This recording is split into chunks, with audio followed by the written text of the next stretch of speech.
নমস্কার বন্ধুরা, taro healing with শ্রীময়ীতে তোমাদের সকলকে স্বাগত জানাচ্ছি। আজকে যে রিডিংটা তোমাদের জন্য নিয়ে এসেছি সেটা হলো থার্ড পার্টি এবং তোমার পার্সনের সম্পর্ক কিরকম চলছে। তাহলে চলো জেনে নিই। প্রথমে কার্ডগুলোকে আগে ভালো করে আমি শাফেলিং করে নিচ্ছি।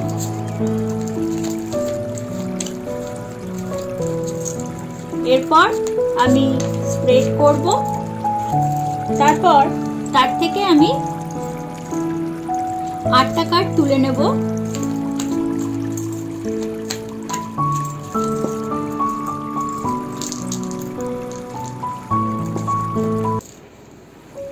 স্প্রেড করলাম। এবারে আমি 8টা কার্ড তুলে নিচ্ছি। এই 1 নম্বর, 2 নম্বর,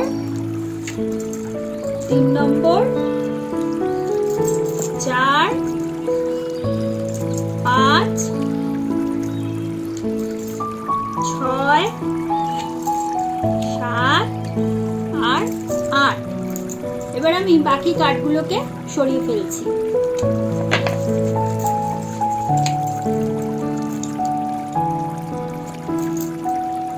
এবার গুছিয়ে নিই যেভাবে রাখা হয় এই নিয়ম অনুযায়ী। এই স্প্রেডটার এবার আমি দেখে নেব যে থার্ড পার্টি এবং তোমার পার্সনের সম্পর্ক কিরকম চলছে। সেই রিডিংটা এবার চলে আসি। এখানে দেখি কার্ডগুলো কি এসেছে। 1, 2, 3, 4, 5, 6, 7 আর 8। এখানে প্রথমেই বলে রাখি এটা একটা জেনারেল রিডিং, সেই কারণে অনেকের ক্ষেত্রে অনেক রকমের সম্ভাবনা হতে পারে। সেক্ষেত্রে যার ক্ষেত্রে যেটা ম্যাচ করবে সে সেইটা নেবে। অন্য যে প্রেডিকশনটা হচ্ছে, সে রিডিংটা হচ্ছে, সেটা কিন্তু স্কিপ করে যাবে। কারণ সকলের ক্ষেত্রে একই রকম হওয়ার সম্ভাবনা কিন্তু নাও থাকতে পারে। সেক্ষেত্রে যার ক্ষেত্রে যেটা মিলবে, আমি অনেকগুলো সম্ভাবনার কথা বলছি, তারা সেই সম্ভাবনাটা নিজেদের ক্ষেত্রে যদি মেলে তাহলে সেটা নেবে, অন্যথায় সেটা স্কিপ করে যাবে। এখানে তোমার পার্সন কিন্তু কমিটেড নয়, অর্থাৎ কমিটমেন্ট ইস্যু থাকবে। কোনোভাবেই সে কমিটমেন্ট দেবে না, কিন্তু ভালোবাসা প্রচুর থাকবে। হয়তো কারো ক্ষেত্রে ঘুরতে বেড়াতে যেতে পারে, এবং অনেকের ক্ষেত্রে ঝগড়াঝাটি বা লড়াই অতিরিক্ত বেশি হবে। সেক্ষেত্রে তাদের অবশ্যই সেই সম্পর্কটা নিয়ে একটু চিন্তা করা উচিত যে আদৌ সেটা রাখা উচিত কিনা, এবং সেক্ষেত্রে অবশ্যই নিজের সেলফ লাভ, সেলফ হিলিং এগুলোর বিষয়ে কিন্তু নজর দেওয়া উচিত। এটা তোমার পার্সনের ক্ষেত্রে বলছি, যাদের ক্ষেত্রে এই ধরনের হতে পারে সম্ভাবনা, কয়েকটা সম্ভাবনা বললাম। এবারে যে থার্ড পার্টি, তাদের ক্ষেত্রে বলি, তারা কিন্তু ইন্টেলেকচুয়ালি খুব বেশি কানেক্টেড থাকবে। দুজনে দুজনের সাথে সমস্ত কথা শেয়ার করবে। কমিউনিকেশন খুবই ইজি হবে।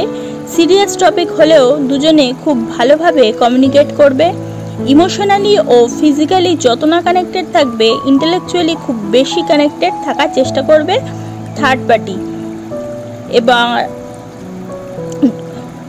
দুজনের মধ্যে ঝগড়া অশান্তি যদি হয়, তার কারণ কিন্তু খুব বেশি এক্সপেকটেশন থার্ড পার্টির থেকে। এবারে চলে আসি রিলেশনশিপটা কিরম হতে পারে দুজনের ক্ষেত্রে। এটা কিন্তু কমন রিডিং, আগেও বলেছি। এবারে যার ক্ষেত্রে যেটা মিলবে সে সেরমভাবে কিন্তু নেওয়ার চেষ্টা করবে। আচ্ছা, যদি রিলেশনশিপে দুজনে জেনুইন থাকে তাহলে কিন্তু সব রেজাল্ট তাদেরই ফেভারে যাবে। যদি তাদের মধ্যে কেউ ভুল হয় বা মিথ্যাকে আশ্রয় করে তাদের সম্পর্কটাকে এগিয়ে নিয়ে যায়, তাহলে কিন্তু পানিশমেন্ট পাবে। যদি কেউ একজন কাউকে ঠকায় তাহলে রিলেশনশিপ ভেঙে যাবে। যদি সেরকম হয় তাহলে প্রথমে কষ্ট হলেও পরে বুঝতে পারবে এই রিলেশনশিপটা তার জন্য ঠিক ছিল না। ভালো হবে যদি সেক্ষেত্রে সম্পর্কটা ভেঙে যায়। যদি রিলেশনশিপে কেউ কাউকে না ঠকিয়ে যদি লড়াই ঝগড়াও করে, তাদের মধ্যে চলে লড়াই ঝগড়া, তাহলে কিন্তু বুঝে নিতে হবে একে অপরকে খুব বেশি জাজ করছে।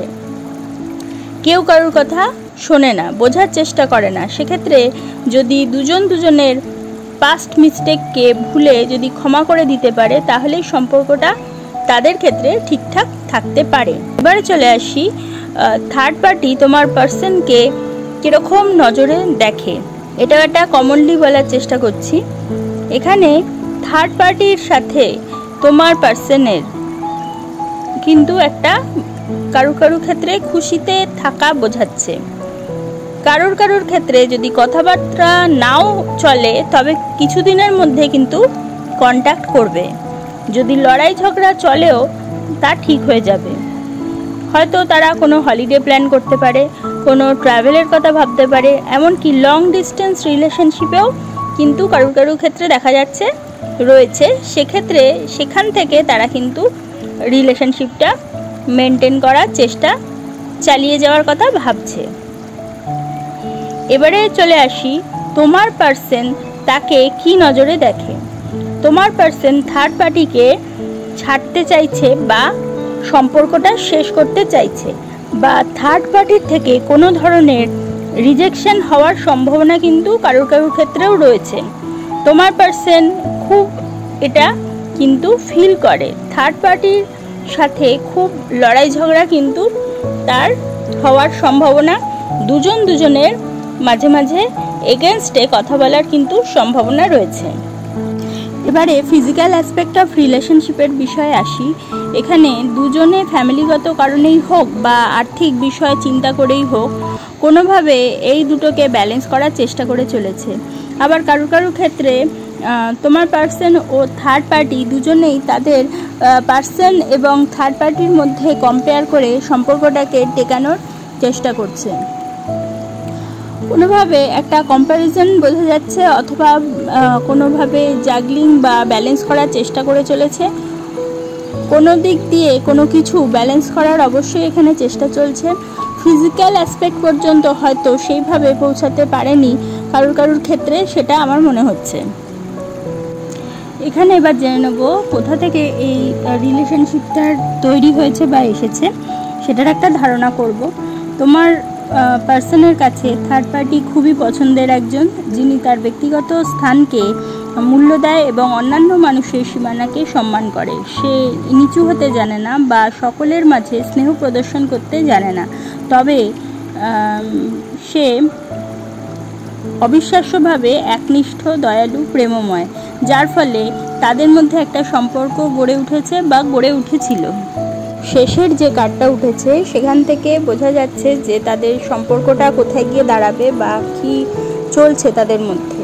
সেক্ষেত্রে অবশ্যই যাদের নিজেদের পার্টনারের সাথে সম্পর্কটা খুব ভালো, সেক্ষেত্রে কখনোই তাদের থার্ড পার্সনকে গুরুত্ব দেওয়া উচিত নয় বা থার্ড পার্সনকে তাদের জীবনে ঢোকানো উচিত নয়, এবং সে বিষয়ে সচেতন হওয়া উচিত। এবং যাদের ক্ষেত্রে নিজের পার্সনের সাথে সম্পর্কটা হয়তো ঠিকঠাক নেই বা তাদের নিজের যে পার্টনার আছে সে নিজেই ঠিক নেই তাদের পার্টনার, সেক্ষেত্রে যদি কোনো থার্ড পার্সন রিলেটেড সম্পর্ক গড়ে ওঠে, সেটাকেও খুব ভালোভাবে বিচার বিবেচনা করে সম্পর্ককে একটা ডিসিশন চটজলদি সম্পর্কের ক্ষেত্রে নেওয়া ঠিক হবে না। খুব ভেবেচিন্তে সেক্ষেত্রে নেওয়া উচিত, প্ল্যান করে সব করার চেষ্টা অবশ্যই করা উচিত। কারণ কখনোই কোনো একটা সংসার ভাঙা উচিত নয় কোনো একটা সামান্য কারণে কোনো চটজলদি ডিসিশন নিয়ে। সেক্ষেত্রে সব দিক বিবেচনা করে তাহলে কিন্তু কোনো সম্পর্কের ক্ষেত্রে এগোনো উচিত। সেক্ষেত্রে হতেও পারে এরকম যে তাদের নিজেদের পার্টনারের সাথে সম্পর্ক খুব ভালো রয়েছে, সামান্য কোনো কারণে তাদের মিলের অভাবের জন্য সে হয়তো থার্ড পার্টির দিকে এগিয়ে গেছে বা থার্ড পার্টি তাদের জীবনে চলে এসেছে, সেক্ষেত্রে অবশ্যই চিন্তাভাবনা করা উচিত যে কোনটা ঠিক এবং কোনটা বেঠিক। তাহলে কিন্তু তাদের জীবনটাকে তারা সুষ্ঠুভাবে পরিচালিত করতে পারবে এবং সব দিক দিয়ে তাদের জীবনে সাফল্য আসতে পারে। আসল ব্যাপার হচ্ছে কোনো একটা হঠাৎ করে কোনো পরিস্থিতিতে পড়ে বা কোনো পরিস্থিতির শিকার হয়ে কখনোই কোনো ডিসিশন কারোর ক্ষেত্রেই নেওয়া উচিত নয়। এখানে অবশ্যই ভাবনা চিন্তা করা উচিত এবং সব দিক বিচার করে ব্যালেন্স করে তবেই একটা ডিসিশনে আসা এখানে লাস্ট যে কার্ডটা সেটা ইন্ডিকেট করছে। তাহলে বন্ধুরা, আজকে তোমরা জানলে থার্ড পার্টি এবং তোমার পার্সনের সম্পর্ক কীরকম চলছে। যদি তোমাদের আমার এই ভিডিওটা ভালো লাগে তাহলে অবশ্যই একটা লাইক করে দিও, তোমাদের পরিচিতদের মধ্যে শেয়ার করে তাদের জানার সুযোগ করে দিও এবং যারা এখনও পর্যন্ত আমার চ্যানেলকে সাবস্ক্রাইব করোনি অবশ্যই সাবস্ক্রাইব করে দিও এবং পাশে থাকা বেল আইকনটি প্রেস করতে কিন্তু ভুলো না। তাহলে প্রত্যেকে ভালো থেকো, প্রত্যেককে ভালো রেখো। পরবর্তী ভিডিওতে আবার চলে আসবো, ততক্ষণের জন্য সকলকে অনেক অনেক ভালোবাসা।